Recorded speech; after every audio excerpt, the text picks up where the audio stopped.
Hello,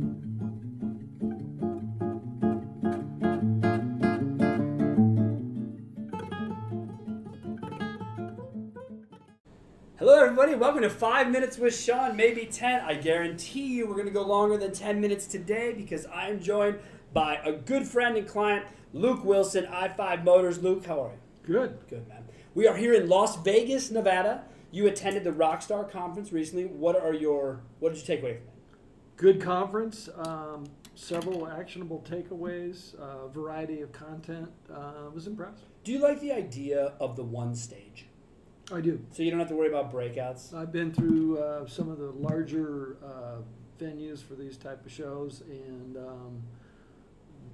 they're good. The problem with the breakouts is, and my wife and I go together often, so we're breaking away at the same time watching different content, but we never know what's going to be good and what isn't. Sure. I feel like I miss a lot. You know, you have to make decisions on topics, and you're really not sure how good it's going to be. So that's always a challenge, and we always kind of feel we go away from it always talking about, well, you know, she's talking to me like, well, I wish you would have seen this guy or this. Well, that's how I met you. Yeah. She was in my breakout last year, and Yeah. then it was, well, you got to meet my husband, but I can't find him because he's Right. everywhere. And then we talked in entering the plane, and we went from there. But so you come down here. You've been going to these shows for a while. Then you've gone to a few of them, and you do that. You're an independent store. You're not a franchise store. Where do you see the value of these shows for people in your position? Well, I think most of them are tailored toward OEM stores. Okay.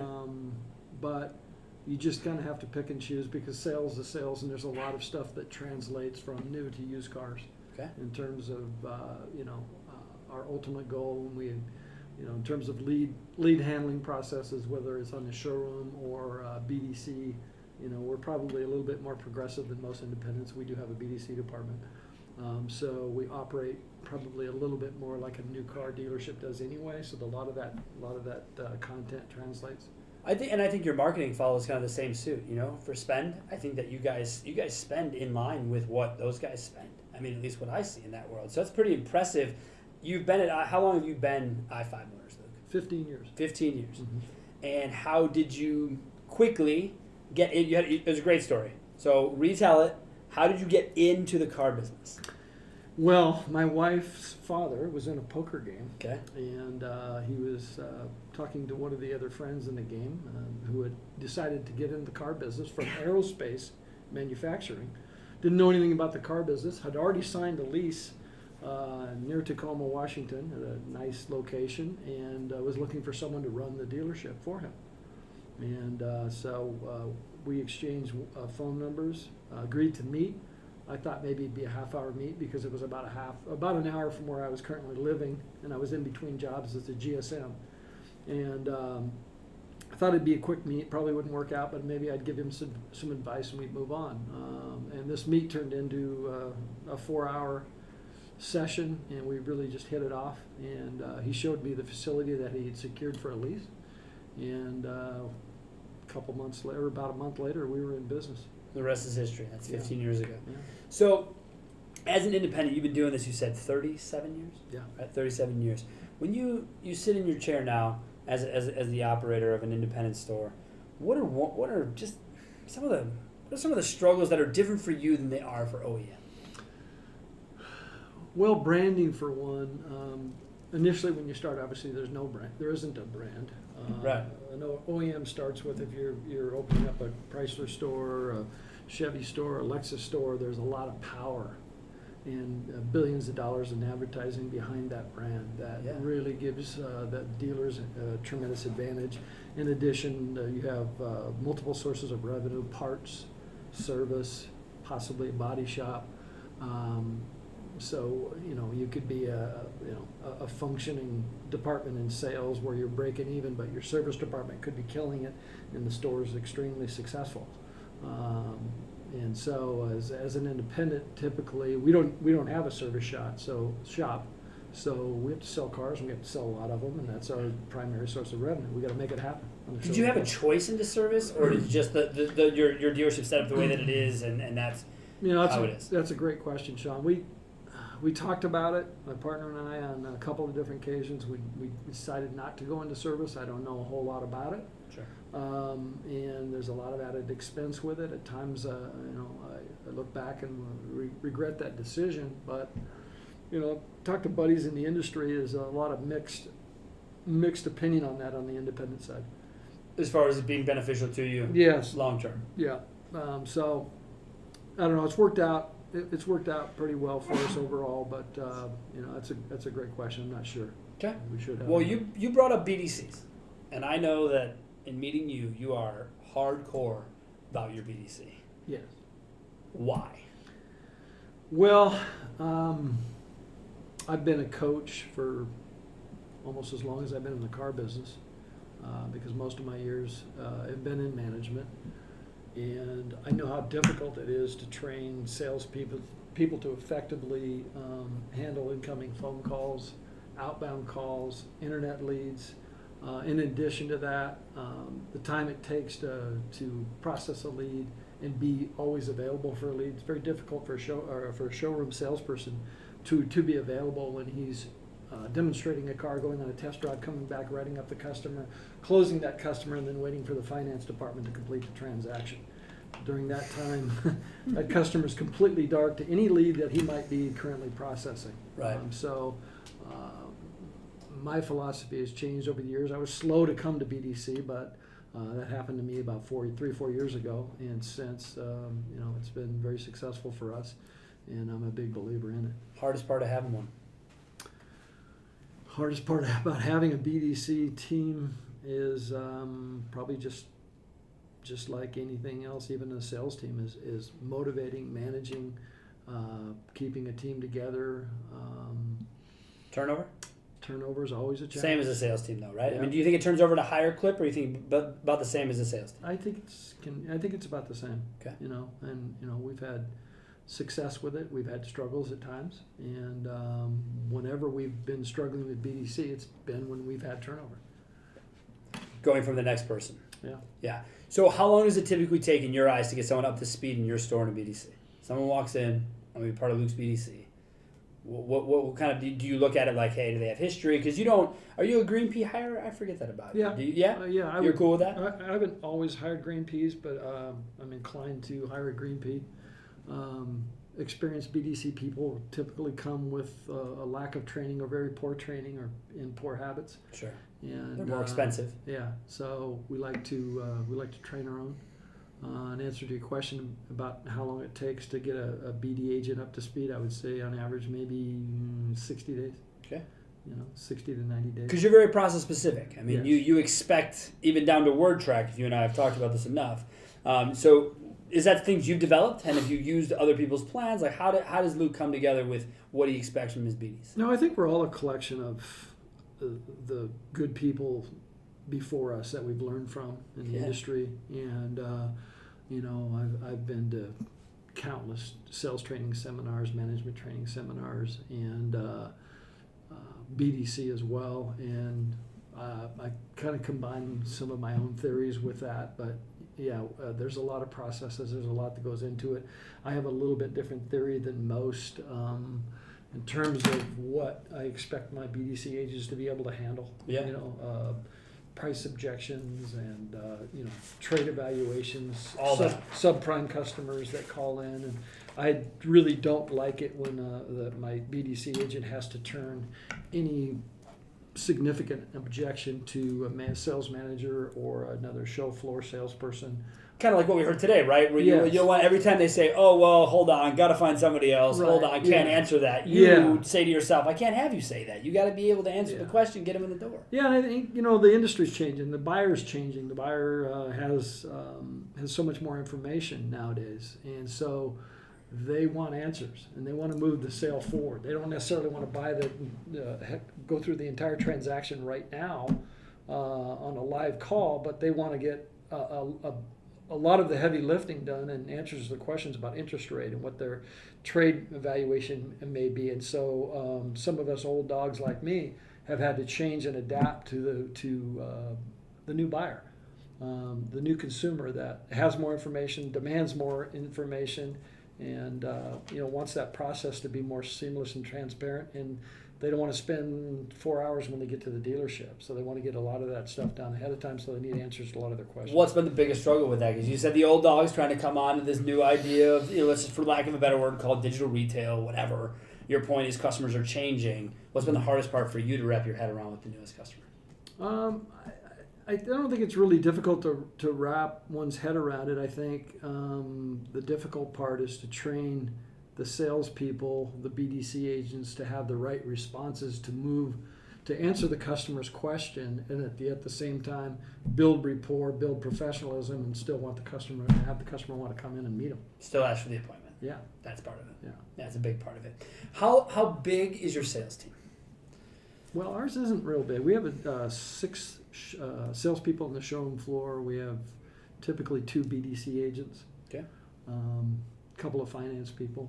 And is that kind of the number that you prefer to run at, or is that kind of a mid number? It does. Right now, that's comfortable. We've had as many as 8 to 10. Because expense control has to be more so than the OEM. Has to be a big part of the way you look at your business. Oh, for sure. And as an independent, I mean, I don't have 6 guys there in the morning, so right. It's not unlike me to have to go out there and wait on a customer, because I got one guy in at 9 o'clock. Yeah, but you love that. Yes, I do. Yeah, so it doesn't matter. I like That's asking you to go do what you love to do. Yes. It's not a big deal. Welcome to i-5 Yeah. Motors. And are you just a salesperson when you do that, or are you? I usually don't tell the customer that I'm the owner, nice. Unless I feel like it's to my advantage. Sure. So that it would be usually later in the transaction.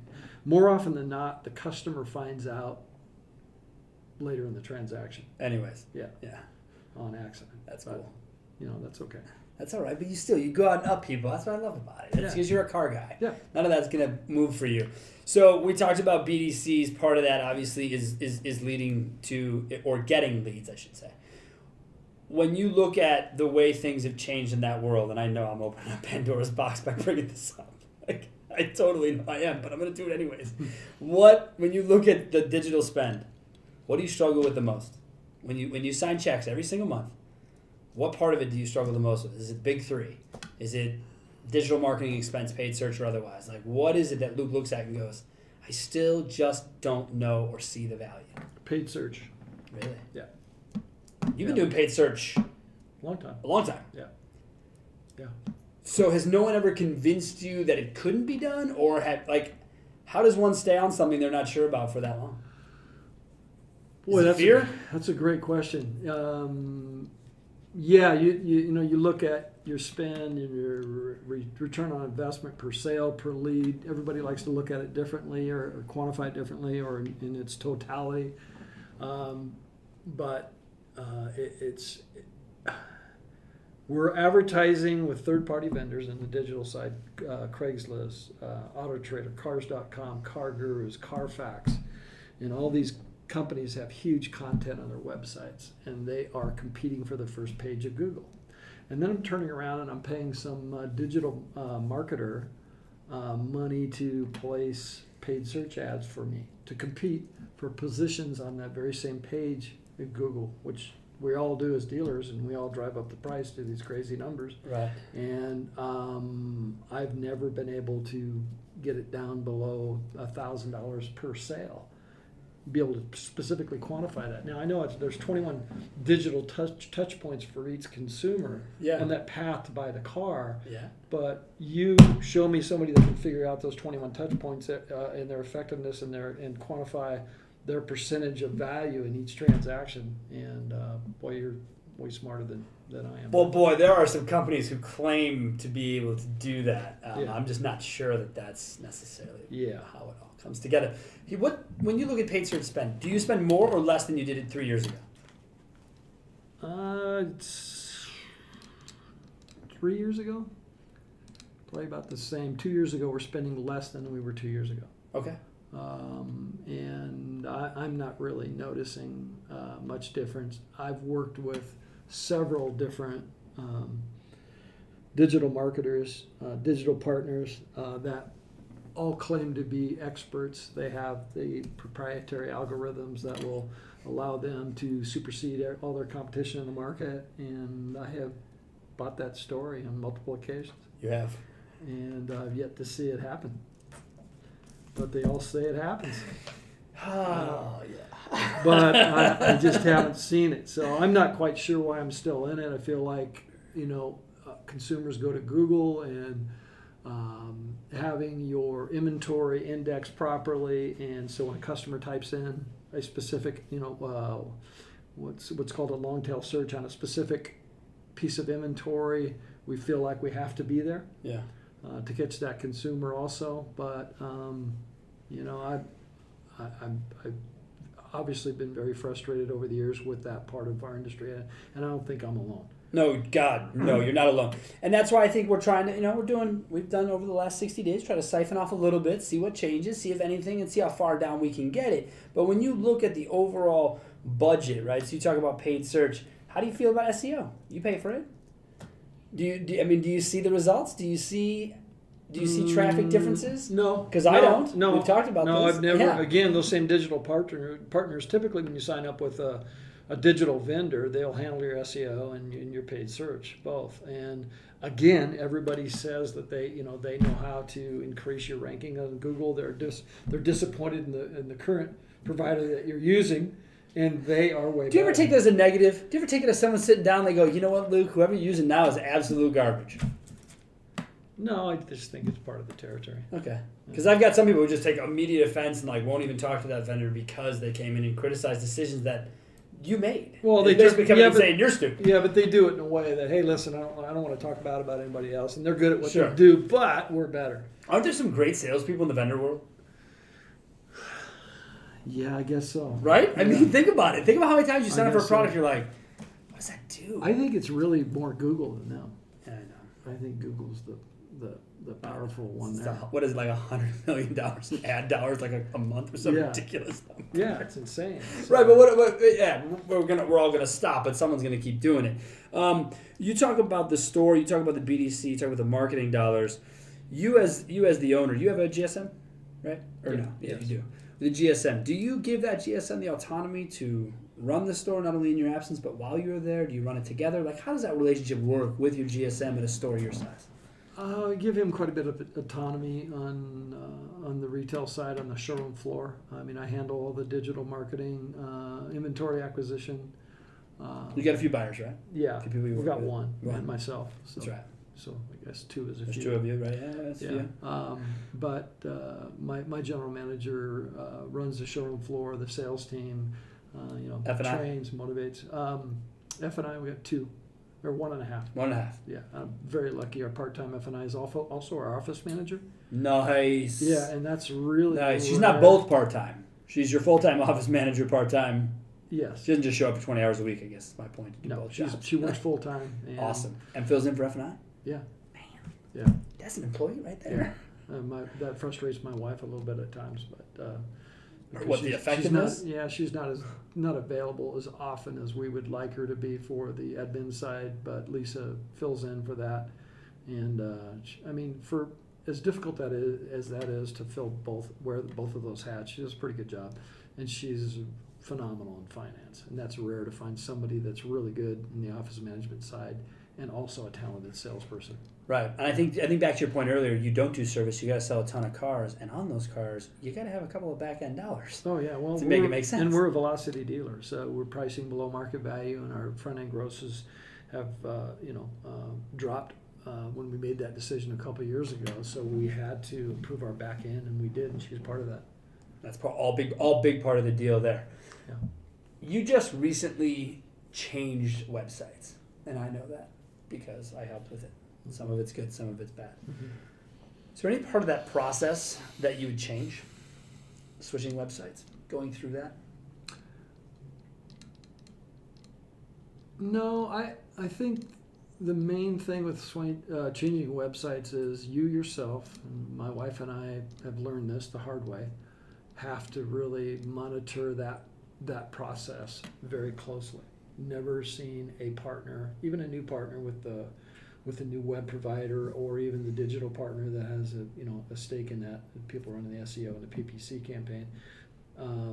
They have a lot of other clients, and nobody's going to watch your stuff like you do. Right, nobody's going to care like you do. And so when you're switching websites, you got to go through and submit leads and call the numbers and go through your entire website, Check just like you were buttons. a customer, and see if everything's functional. And I will guarantee you, every single time, everything will not be functional. Agreed. In fact, most of the time, there's a lot of things that aren't that Right, and they get functional. the excuse of the dev side. They're like, "Oh, it's in development. Don't worry. When the site goes live, it's gonna be fixed." And you're just like, Yeah. "No, Yeah. we're not going live No. with this the way it is. Even after it went live, Yes. couldn't get through the phone number. Now we're not sure if that was the website or the phone provider. I think at that time, but still, you got to go through. The text buttons weren't working, but you wouldn't change it because you got it done pretty quick. Yeah. I mean, you're one of the fastest website builds and changeovers I think we've experienced in CarBiz. Yeah, we did, but it was a lot of calls with Lisa made and myself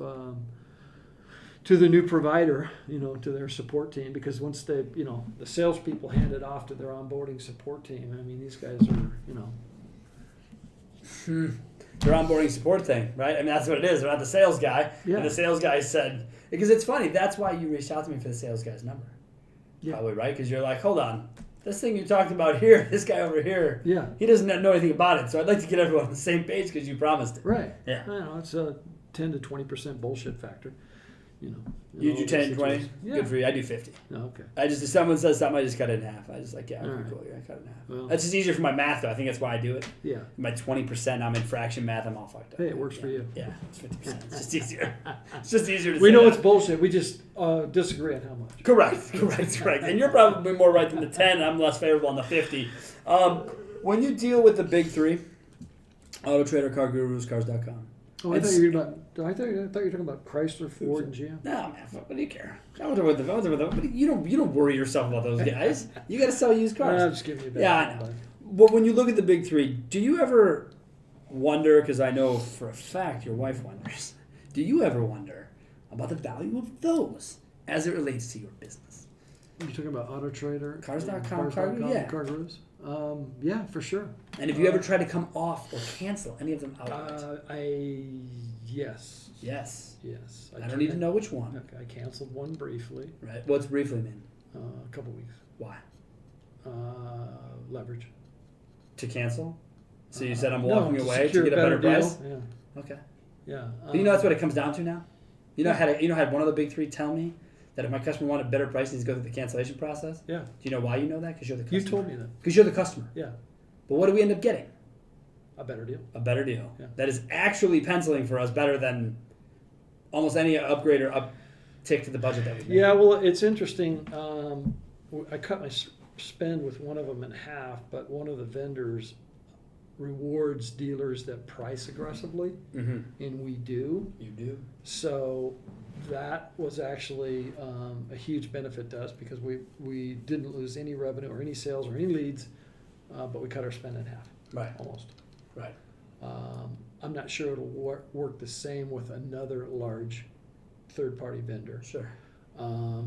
But it may. But the way they set up their website, it's different. Yeah. But you're willing to try it, is your point. Would you encourage others to try it? I mean, Absolutely. Yeah? Absolutely. And do you think 30 days is the cycle that works in? So if we cancel it today and the rest of October sucks, are we going to blame it on the cancellation of Auto Trader or whatever? I mean, is that... Well, I think. Do you think it all works that quickly? No, I think it's dangerous. I think that's we run in cycles of, one of our third-party vendors will be hot for a couple months, and then it's like a moving target. It'll move to another vendor, Right. and then that one will slow down. And so, and I don't think that you're going to see if you have a sales drop. I don't think you're going to see it the first 30 days to a large degree anyway. I think you'd feel that more in month 2, month 3. 60, 90 Yeah, at the end of it, yeah. when it's all said. And then you got to be careful if you're going to make that decision because you have to look at how many leads you're getting from that vendor, okay, and then how many leads are you going to lose? What's the cost going to be To replace to it. do that? Are you going to be able to replace it? Would you have sold any of those cars or some of those cars anyway? Right. Would that customer? Isn't that always the biggest question? Yeah, found them on another site. Yeah. What kind of cars do you stock? Are you very much commodity? Do you have a lot of commodity inventory that a lot of dealerships have, or do you have unique inventory that the customer would find anyway? Period. There's a lot of questions that go into making a decision like that, I think. because there's a lot. There is a lot that goes into it. I think a lot of dealers that are in your position. I'm going to wrap this up with you, but I don't want to do that before I get to one other thing.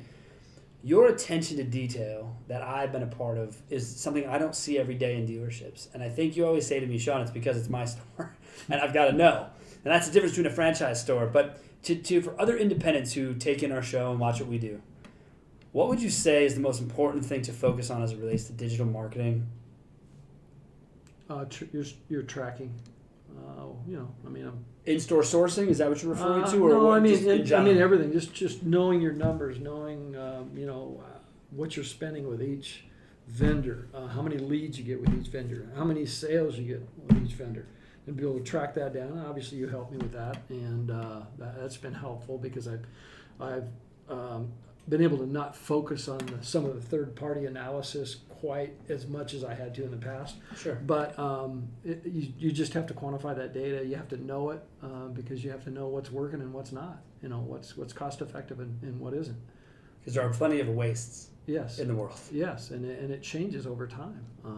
These partners, these digital partners, change philosophies, and you explained that. I remember we were talking about that one vendor it was about a year ago, and they had changed at the ground level some things that they were doing to attract new customers in a way, but the end result was they were attracting a higher funnel customer, less likely to convert, which made the overall company may look on the surface look better, right.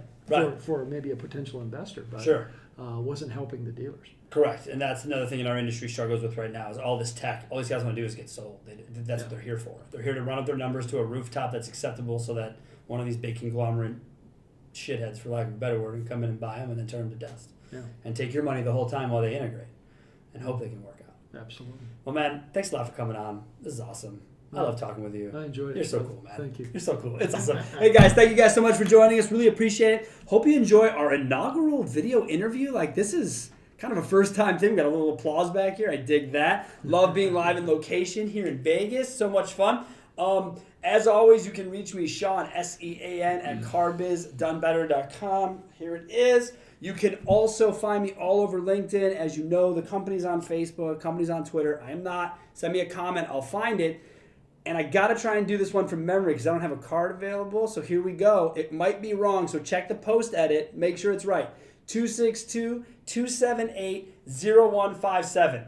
I think it's right. I'm getting a thumbs up for the producer. I feel good about this. Call me. Text me. I'm telling you, if you have a question for Luke, I'll get it to him. So please, use the number. It's me who picks it up. I promise you every time. Thanks again, guys, and have a wonderful day.